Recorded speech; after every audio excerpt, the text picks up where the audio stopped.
여러분 안녕하세요. 스타트업 팁입니다. 오늘은 많은 스타트업들이 궁금증에 답변하는 스타트업 Q&A 18편입니다. 저희 중에 한 분이 이제 창업 지원 사업 중에서 한 가지 사업에 지원 요건이 안 돼서 접수를 하고 싶지만 아예 접수를 할 수 없는 상황이라고 해요. 이럴 때 어떻게 하면 좋을지 막막한 심정을 올리셨는데요. 한번 사연을 한번 보도록 하겠습니다. 네. 예비 트랙 육성 사업에 참여해서 떨어진 제표는 지원할 수 없다고 합니다. 너무 억울합니다. 예비 과정을 준비하면서 인생 처음으로 사업자를 냈는데 창업팀 육성 사업에 떨어졌다고 해서 기회 자체도 주지 않는 건 너무합니다. 그리고 앞으로도 지원이 많이 어렵고 영원히 지원할 수 없다는 게 말이 되나요? 이런 내용이 있겠습니다. 요 부분에 대해서 어떻게 보면은 구체적으로 이 해당 사업만 가지고 얘기하기보다는 오늘은 그냥 조금 넓은 의미에서 보도록 할게요. 두 가지로 봐야 되겠죠. 진짜 이 사업에 내가 지원이 되는 게 맞느냐 안 맞느냐 그거에 대한 판단.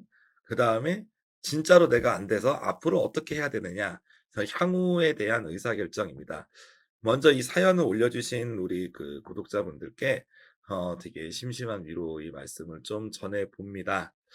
왜냐면 그 어떤 이런 저기 사업들에서 관공서에서 보통 어떤 사업을 홍보할 때는 중요한 멘트들만 보여주죠. 예를 들어서 뭐 "최대 5천만 원을 준다." "1억 원을 준다." 뭐 이렇게 쓰고 뭐 "누구든지 뭐 지원하세요." 막 이런 식으로 팜플렛 하나가 올라오고 끝나요. 근데 막상 실제로 지원을 하다 보니까 어디 한 20-30 페이지 되는 공고문 끄트머리 하나에 뭔가 예외 조건이 있어. 그리고 그 예외 조건 때문에 내가 정말 어떻게 보면 재수없게 걸리는 거죠. 걸려 가지고 나는 이 사업에 될 수가 없는 그런 상황이 생길 수가 있는데 그런 상황들이 정부 정책이라는 게 한 1 년에 2 번 3번 바뀌기도 하고 1 년에 한 번씩은 무조건 바뀌거든요. 그러다 보니까 이렇게 갑자기 바뀌어 가지고 원래는 지원이 안 됐는데 내가 지원이 가능하게 된 그런 수혜를 잊기도 하고 반대로 지금처럼 억울하게 원래는 됐는데 안 되는 쪽으로 이렇게 억울하게 피해를 보기도 합니다. 그런 부분이 정부 정책에서 왔다 갔다 하는 부분들이고 그 부분들이 저도 이제 우리나라 이제 창업 정책을 이제 십몇 년 동안 봐 왔지만 대단히 아쉽다고 생각을 해요. 왜 그러냐면 이제 수능 시험 같은 걸 봐도 우리가 몇 개월 전부터 앞으로 어떻게 제도가 바뀌어야 될 것인가 공청회도 열고 미리미리 예비 공고도 하고 막 그러잖아요. 그런데 이런 창업 사업들은 갑자기 금나라 뚝딱이에요. 갑자기 어느 순간 짠 하고 공고 나와 가지고 작년하고 싹 바뀐 내용 나왔는데 뭐가 바뀌었는지 잘 알려주지도 않아. 그리고 그런 문제들이 생기는 경우들이 발생한다는 거죠. 근데 되게 보면 우리가 수능 같은 경우는 몇 년을 준비하고 하는 분들이다 보니까 민원도 많고 막 그렇지만 창업은 이상하게도 창업에 대해서 기회를 못 얻거나 이랬을 때 그냥 창업자들이 거의 다 안고 넘어가는 게 대부분입니다. 창업자분들이 대부분 힘이 없어서 그럴까요?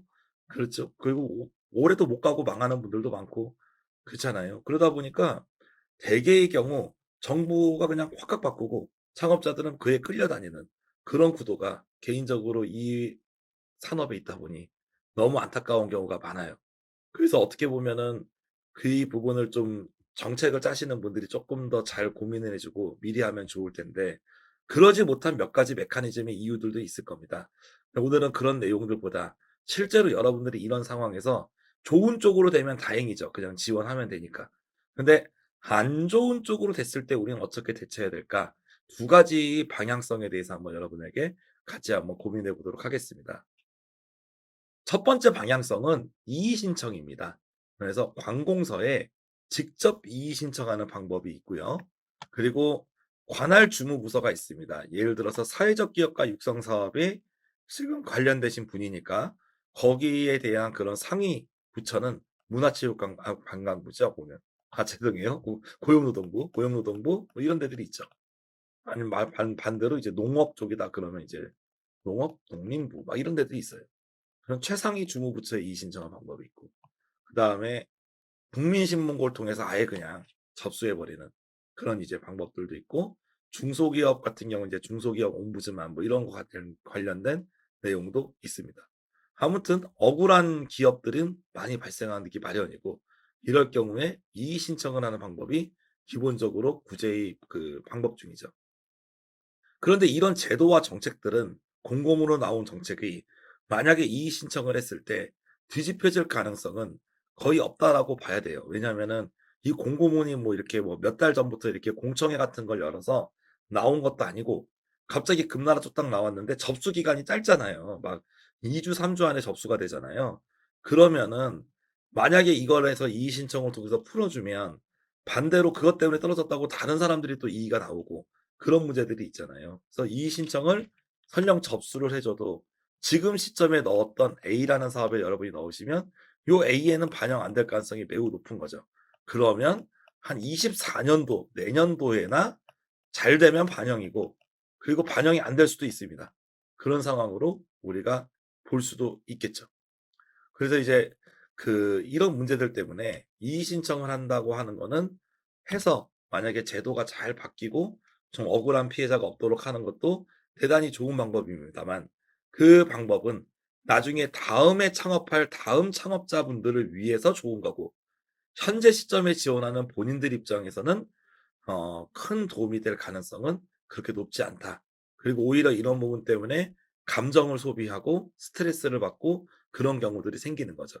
그래서 이런 이의 신청을 내가 만약에 해야겠다 생각하시면 간단하고 짤막하게 여러분이 생각하는 이의 신청 루트를 통해서 전달을 하고 빨리 읽고 다음 거를 넘어가시는 거를 추천합니다. 왜냐하면 사업하시다 보면 이런저런 그런 억울한 일도 있고 애매한 경우도 있고 막 이런 상황에 바뀌는데 거기에 이렇게 스트레스를 받다 보면 앞으로 전진을 못 하고요.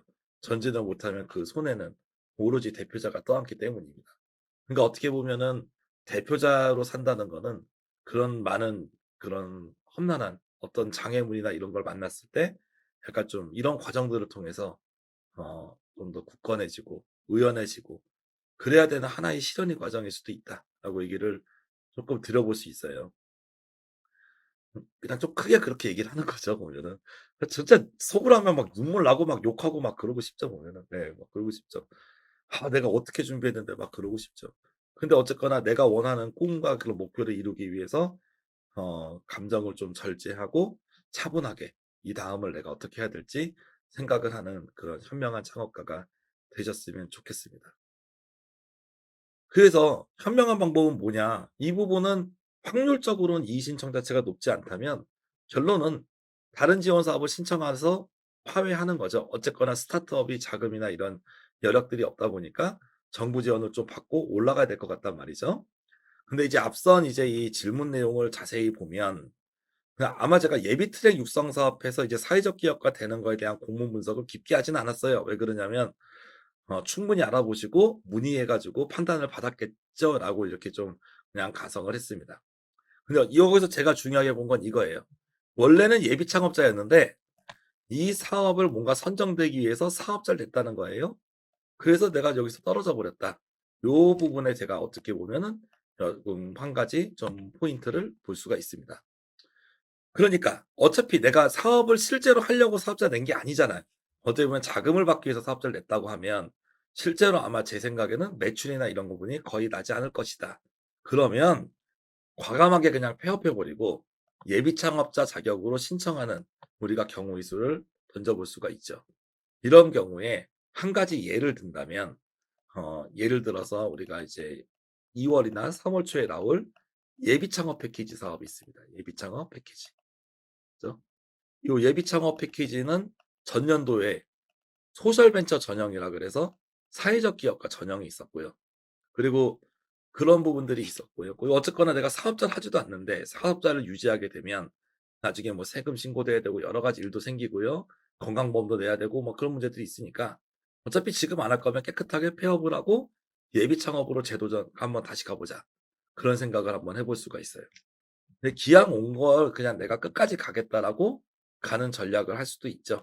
요 두 가지에 대한 판단은 내가 현실적으로 매출이 발생하는 사업을 현재 하고 있느냐 아니면은 그냥 어쨌거나 이런저런 요건 때문에 사업자를 냈을 뿐이지 실제로는 그냥 아무것도 안 하고 있다. 사업자만 냈을 뿐. 아무것도 안 하고 있다면 "예비 창업자가 좀 더 낫지 않겠냐."라고 이렇게 제가 방향성을 말씀을 드려 보는 거고, 근데 만약에 내가 사업자를 매출이 발생하고 실제로 크고 있어. 그러면은 아쉽지만 기존 사업체를 유지하고 간다는 거죠. 그래서 다른 또 이런 사업들이 존재합니다. 그래서 저희가 2023 년도 창업사업화 공고문에는 전체적으로 47 개의 중앙정부 사업이 있었고 154 개의 지자체 사업이 있죠. 이런 부분들을 이렇게 우리가 좀 따져 보면서 여러분이 한 200개 정도는 나오잖아요. 이 중에서 넣을 수 있는 게 아예 없지는 않을 겁니다. 그래서 그런 사업화에 대해서 가능하면 전년도 공고문을 한번 봐라. 금년에 나온 거 있으면은 뭐 금년 넣으면 되지만, 전년도 거를 지금 금년에 안 나온 거 있으면 전년도에 나온 걸 보면서 타겟팅을 선정하실 수가 있을 거예요.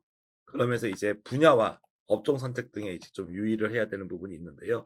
예를 들면 이제 우리가 소셜 벤처, 사회적 기업가를 할 때는 사회적 기업과 관련된 창업 사업들이 좀 더 다른 부분에서 여러 가지들이 좀 더 있을 수가 있습니다. 그런데 간혹 제가 왜 전년도 사업을 보고 분야나 업종을 한번 좀 한 번씩은 검토해 보셔라라고 얘기 드리는 이유는, 가끔 그 공고문에 이런 규정이 있어요. 뭐 어떤 거냐면, 만약에 요 폐업을 한다고 했을 때 A라는 회사가 폐업할 때 A라는 업종으로 폐업했거든요. 근데 이번에 이제 우리가 B라는 회사를 창업하면서 A라는 업종을 창업했다. 그러면 내가 B는 분명 요 시기에 우리는 폐업을 했었어요. 폐업을 했어. 그래서 나는 이제 B는 이제 A라는 그러니까 B 지금 회사를 만든 게 아니에요. 네, 죄송해요. 다시. B는 예비예요. 그러니까 A는 사업자를 낸 거예요. 그러니까 A라는 사업자를 냈어. 아이템은 A였어요. 폐업을 했어. 그리고 B라는, 지금 현재 나는 예비 창업자 상태인데 다른 사업에 넣었는데 아이템에 대한 아이템 사업자 등록증에 냈던 종목과 아이템이 똑같아. 그러면 폐업을 해서 예비 창업자인 줄 알았지만 기존에 있는 걸로 간주를 해서 오히려 창업한 걸로 이어져서 보는 그런 사업도 있어요. 반면에 그냥 폐업만 하면 깨끗하게 예비 창업자로 간주하는 사업도 있어요. 그러다 보니까 그 공고문 같은 거 한번 보시면 그런 조건들을 보시라는 거죠. 그래서 어떻게 보면은 제일 좋은 거는, 내가 지금 현재 사업자가 있는데 이 사업자 종목이 A야. 그리고 폐업을 했어. 그럼 난 다시 예비 창업자 되는 거잖아요. 그러면 A 플러스이거나 B이거나 조금 다른 사업자로 하면 깨끗하게 예비 창업자 자격을 획득을 할 수가 있는 거죠. 이거는 기존 사업체도 마찬가지입니다. 그래서 우리나라가 이제 그 기본적으로는 이제 중소기업 창업지원법에서 창업기업의 요건을 파악하고 있는데, 이 창업사업화 지원이 얼마나 웃기냐면 공통된 요건이 아니라 사업별로 약간씩 다른 요건을 적용해요. 그러다 보니까 기존에 이제 있었던 사업자를 업력을 이어오는 그런 부분들에 대해서 예비 창업자 때 판단이 달라질 수 있다라는 그런 내용들이 있습니다. 그래서 어떻게든 간에 내가 금년에 다시 창업 자금을 받는다라고 한다면 가능하면 좀 시간을 내셔서, 이번에 또 명절이라서 약간 시간이 남을 수 있잖아요. 그래서 금년도 메인 사업 공고문을 보면 금년도에 나온 사업들은 대부분 전년도에도 있었던 사업들입니다. 그러니까 그 사업을 보면서 공고문을 보고 내가 지원 요건이 되는지를 조금 타겟팅을 잡아 보셨으면 좋겠다라는 말씀을 좀 드려 보고, 그러면서 기존에 했던 아이템을 그대로 할 건지 아니면 다른 창업 사업에 좀 더 우리가 선정에 유리하기 위해서 조금 아이템이나 비즈니스 모델을 피보팅을 할 건지, 그런 부분까지 같이 좀 검토를 하셨으면 좋겠습니다. 그래서 창업에서 성공하는 부분들은 실은 미리미리 준비해서 간다고 생각합니다. 근데 앞서서 말씀드린 것처럼 갑자기 정부 공고문이 확 내용이 바뀌어 버리는 거는, 그 부분에 대해서만큼은 미리 준비를 하고 싶어도 할 수가 없어요. 그 부분은 제가 봤을 때는 그 이런 관련된 정책 쪽에서 3 개월 정도는 미리 사전 공고를 해 주면 좋은데, 그런 부분들이 안 되다 보니까 지금 미리미리 창업자 입장에서 준비할 수가 없고, 그래서 이런 여러 가지들이 피해 사례가 발생할 수 있습니다. 반대로 성공 사례도 있었어요. 어떤 거냐면 분명히 전년도에는 지원이 안 되는 대상이었어요. 근데 갑자기 금년에 그 전년도에 지원이 안 되던 항목들이 없어져 버렸습니다. 그래서 원래 자금을 못 받는 분이 받게 됐어. 그런 이제 기회 요인들이 또 생겼다라는 거죠. 그래서 기본적으로는 우리가 이런 자금에 대한 스터디를 할 때는 전년도에 대한 내용을 일단 한 번씩 붙어보면서 대략적으로 타겟팅을 잡아요. 근데 그렇다고 해도 그게 100%안 된다고 생각을 해야 돼. 그럼 이제 어떤 마음으로 가져가야 되겠습니까? 생각보다 자금이라는 게 그런 부분에서 변수가 많아서 그거에 대해서 만약에 합리적인 여러분이 좀 현명한 창업자라면 이렇게 계획을 여러 개 쪼개세요. 플랜 A, 플랜 B, 플랜 C, 플랜 D. 그래서 A가 이런 식으로 쪼개는 거예요. A가 만약에 나는 청년 창업 사관학교에 예를 들어서 붙는 거야. 근데 A에 떨어지면 어떡하지? 그러면 예비 창업 패키지로 갈게. 이렇게. 근데 이것도 떨어졌어. 어떡하지? 그러면은 나는 이렇게요. 뭐 창업 중심 대학으로 갈게. 이것도 떨어졌어. 어떡하지? 그러면 나는 그 밑에 있는 뭐 예술기업 창업으로 갈게. 아니면 저기 뭐 경기도 창업 지원으로 갈게. 뭐 이런 식으로 플랜 A, B, C, D를 내리면서 기본적으로 자금 조달에 대해서 A가 떨어지면 B, B가 떨어지면 C 이런 식으로 하나씩 준비해 나가시는 게 좋아요. 그리고 이런 부분들이 좀 익숙하지 않겠지. 이런 부분들을 이렇게 좀 생각을 해야 됩니다. 그리고 아까도 말씀드렸지만 공고문, 요 사업에 대한 공고문은 갑작스럽게 변경이 있을 수가 있어요. 그렇기 때문에 일단은 전년도 22년도 거를 우리가 이제 먼저 타겟팅을 하는 거에 대해서는 먼저 학습을 하고 되는지 안 되는지를 보고 금년도 걸 나와도 꼼꼼히 봐야 됩니다. 그렇게. 그래서 창업하시는 분들이 일하기도 바쁘지만 또 이런 걸 또 봐야 되는 시간들이 많이 걸리죠. 그러다 보니까 저가 이쪽 분야에서 그런 고충들을 많이 경험하다 보니까 어떻게 보면 이렇게 유튜브로도 조금 더 상세하게 알려드리고자 많이 노력하는 거죠. 그래서 가끔 어떤 다른 유튜브나 이런 아니면 홍보 내용들을 봤을 때는 간단한 내용만 홍보 보고 접수해라 이렇게 나오는 경우가 많은데 실은 뭐 그것도 틀린 건 아니지만 그럼 그렇게 홍보를 해야 되겠지만 실제적으로 이렇게 지원해서 내가 들어가려고 할 때는 대단히 디테일한 내용까지 봐줘야지 실제로 문제가 없고 그걸 보려면 최소한 전년도 거 그리고 가능하면 금년도 것도 꼼꼼히 확인하는 습관이 필요하다고 할 수 있습니다. 그래서 이제 플랜을 A, B, C, D 가능하면 이렇게 짜죠. 자금이. 그 창업 자금은 1년에 기본적으로 하나 받는 게 맞죠. 창업 자금 아까처럼 얘기해서 하나, 둘, 셋, 넷 이렇게 순서대로 가고 한 이쯤에서 받으면 D는 지원할 필요가 없죠. 이렇게 가게 되고요. 그럼 내가 자금 넣는 동안 놀고 있냐? 그렇지 않습니다. 그러면 그 중간에 여러분이 해야 될 다른 일들을 잡으세요. 예를 들어 가지고 내가 이제 사업할 수 있는 개발에 대한 준비를 어느 정도 좀 한다든가 아니면은 뭐 내 창업 분야에 대해서 여러 가지 교육이나 공부 같은 걸 할 수도 있고 또 정부 행사 같은 데 나가서 정보를 얻는 것도 중요한 방법이고 이런 식으로 뭔가의 목표와 노력들을 좀 하시기를 좀 바라겠습니다. 이런 식으로 좀 세부 목표를 조금 넣으시고 일단은 자금 쪽 그리고 중간에 시간이 남을 때 계획된 다른 목표들을 하면서 조금씩 이렇게 시간을 아껴 쓴다면 밸런스 있는 창업 준비가 될 걸로 보이고 솔직히 스타트업이 어려운 거는 앞날이 불확실하고 지금 당장 하는 것도 힘들지만 또 하나에만 너무 이렇게 또 고민되고 스트레스 받아 있으면 다음번 진도가 안 나간다는 뜻입니다. 그렇기 때문에 우리가 이제 설날 새해 목표를 세우잖아요.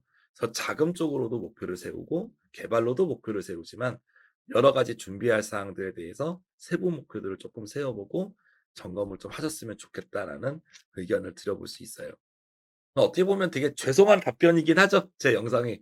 왜냐면은 이 사업에 대해서 구체적으로 이렇게 들어가서 이렇게 뭐 좀 설명을 드리면 좋을 텐데 저는 이 사업 자체가 좀 특수 사업이고 또 거기 담당 공무원하고 물어보고 그게 최고입니다.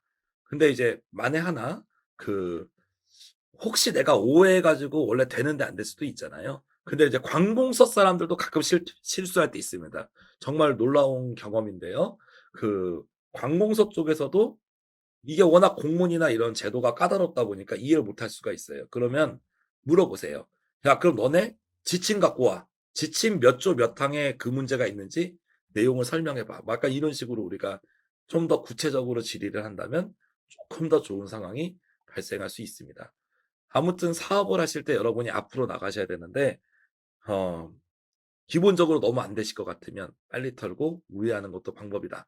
근데 아마 여기서 물어보신 분은 억지로 아마 사업 선정 때문에 사업자를 내셨던 것 같으니까 차라리 폐업해서 예비 창업자 자격으로 가는 게 더 많은 창업 자금을 확보할 수 있는 기회 쪽에서는 장점이다라고 얘기를 조금 드릴 수가 있고, 어찌 됐든 간에 플랜 A, B, C, D로 해서 만약에 지금은 우리가 이런 문제에서 A 플랜이 실패했다고 인식한다면 B, C, D를 찾고 좀 더 사전 준비를 잘 하셨으면 좋겠다라고 볼 수 있어요.